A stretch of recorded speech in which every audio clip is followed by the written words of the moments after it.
꿈에서 깨어날 시간, 뉴진스를 둘러싼 변화. 최근 뉴진스가 활동 중단을 선언하면서 많은 이들의 이목이 집중되었습니다. 그 배경에는 법원의 판단이 결정적인 역할을 했는데요. 뉴진스의 소속사인 어도어는 기획사 지위 보전 및 광고 계약 체결 금지 가처분 신청을 냈고 법원은 이를 인용했습니다. 즉, 본안 판결이 나기 전까지 뉴진스는 어도어 소속이라는 점이 법적으로 인정된 셈이죠. 흥미롭게도 이 결정이 내려진 직후인 3월 23일, 뉴진스는 홍콩에서 공연을 앞두고 있었습니다. 더욱이 멤버들은 자신들을 뉴진스가 아니라 NJG로 불러달라고 요청한 바 있어 과연 법원의 판단 이후에도 독자적인 활동을 이어갈 수 있을지 관심이 쏠렸죠. 그런데 공연 당일 멤버들은 자신들을 NJG라고 부르지도 않았고 뉴진스라는 이름을 언급하지도 않았습니다. 다만 현장에서 NJG라는 이름이 적힌 굿즈가 판매되었고 향후 이 수익 배분이 어떻게 진행될지가 또 하나의 쟁점으로 떠올랐습니다. 공연 말미 멤버들은 이번 무대가 당분간 마지막이 될 수도 있다며 활동 중단을 공식적으로 알렸습니다. 법원의 결정을 존중하며 활동을 멈추기로 했고 이 선택이 자신들을 지키기 위한 것이라고 설명했죠. 멤버들은 이게 끝이 아니라 단단해져서 돌아오겠다고 덧붙이며 팬들의 아쉬움을 달랬습니다. 법원 판결 이후 뒤바뀐 여론. 사실 뉴진스를 지지하던 팬들은 여전히 응원하고 있지만 중립적인 대중들의 시선이 변화한 것이 핵심입니다. 그동안 팽팽했던 양측의 주장을 법원이 정리해준 셈이죠. 법원은 어도어의 손을 들어주었고 뉴진스 측의 전속계약 해지 주장은 기각되었습니다. 하지만 논란은 여기서 끝나지 않았습니다. 법원 판결 직후 뉴진스 측은 법원의 결정을 존중한다는 입장을 보였지만 다음 날 미국 타임과의 인터뷰에서는 실망했다. K-팝 산업이 하룻밤에 변할 것이라 생각하지 않았다. 이것이 한국의 현실일지도 모른다라는 발언이 나왔습니다.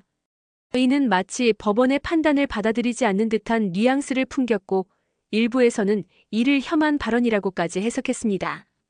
이와 관련해 법률 전문가들의 비판도 이어졌습니다.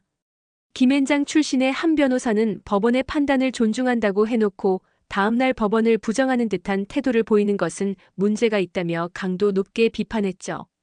모든 대중이 이 입장에 동의한 것은 아니지만 적어도 법원의 판단을 뒤집으려는 듯한 태도가 실망감을 준 것은 사실입니다. 뉴진스와 어도어, 다시 손잡을 가능성은? 어도어는 여전히 뉴진스를 품고 싶다는 입장을 유지하고 있습니다. 법적 지위를 확인받은 만큼 아티스트 지원을 계속하겠다고 밝혔고 홍콩 공연이 열린 컴플렉스콘에도 직원을 파견했지만 뉴진스 멤버들과 만나지는 못했습니다. 뉴진스가 어도어로 돌아가려면 5명의 의견이 일치해야 하지만 현재로서는 동행 가능성이 낮아 보입니다. 더군다나 뉴진스가 계속 지지해왔던 민희진 전 대표는 어도어와 법적 분쟁 중이므로 만약 뉴진스가 어도어로 복귀한다면 자연스럽게 민 전 대표와는 선을 그어야 하는 상황이 됩니다. 복귀 과정에서 지금까지 벌어진 일들에 대한 설명이 필요하고 이는 법적 분쟁에서도 중요한 변수로 작용할 수 있어 쉽지 않은 선택이 될 것입니다. 침묵하는 민희진 전 대표. 초기 사태가 불거졌을 때는 적극적으로 해명하고 기자회견도 열었던 민 전 대표가 어느 순간 조용해졌습니다. 언론 보도에 따르면 민 전 대표가 투자자들과 만난 적이 없다고 주장했지만 실제로 미팅을 가졌다는 사진이 공개되는 등 그의 주장이 배치되는 정황이 계속 나왔습니다. 이에 따라 직접적인 해명을 자제하는 것으로 보이며 그 대신 뉴진스 멤버들이 전면에 나서고 있는 상황입니다. 한편 민 전 대표가 직장 내 괴롭힘을 했다는 주장에 대해 노동청이 과태료 사전 통지를 내렸다는 보도도 나왔습니다. 이에 대해 민 전 대표 측은 억울함을 풀겠다고 했지만 대중의 반응은 냉담한 편입니다. 뉴진스 사태, 앞으로 어떻게 흘러갈까?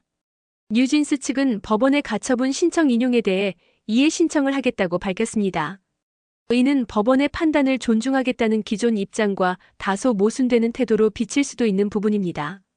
이해 신청이 받아들여지려면 기존의 판단을 완전히 뒤집을 수 있는 새로운 증거가 필요하지만 만약 그런 결정적인 증거가 있었다면 애초에 가처분 심사 단계에서 제출되지 않았을까 하는 의문도 듭니다. 본안 소송이 진행되더라도 최소 1에서 3년이 걸릴 것으로 보입니다. 문제는 이 기간 동안 뉴진스가 활동을 하지 못할 가능성이 크다는 점이죠. K-팝 시장은 빠르게 변화하고 활동 공백이 길어질 경우 팬덤 유지가 어려워질 수도 있습니다. 결과적으로 이번 사태는 뉴진스의 향후 활동에 큰 영향을 미칠 수밖에 없는 상황입니다. 법원의 최종 판단이 내려지기 전까지 어떤 움직임이 있을지 지켜봐야 할 것 같습니다. 지금까지 샤샤TV였습니다. 앞으로도 샤샤TV와 함께하고 싶으시다면 오른쪽 샤샤TV 버튼을 눌러 구독해주세요. 여러분의 구독과 좋아요는 콘텐츠를 제작하는데 정말 큰 힘이 됩니다. 시청해주셔서 감사합니다.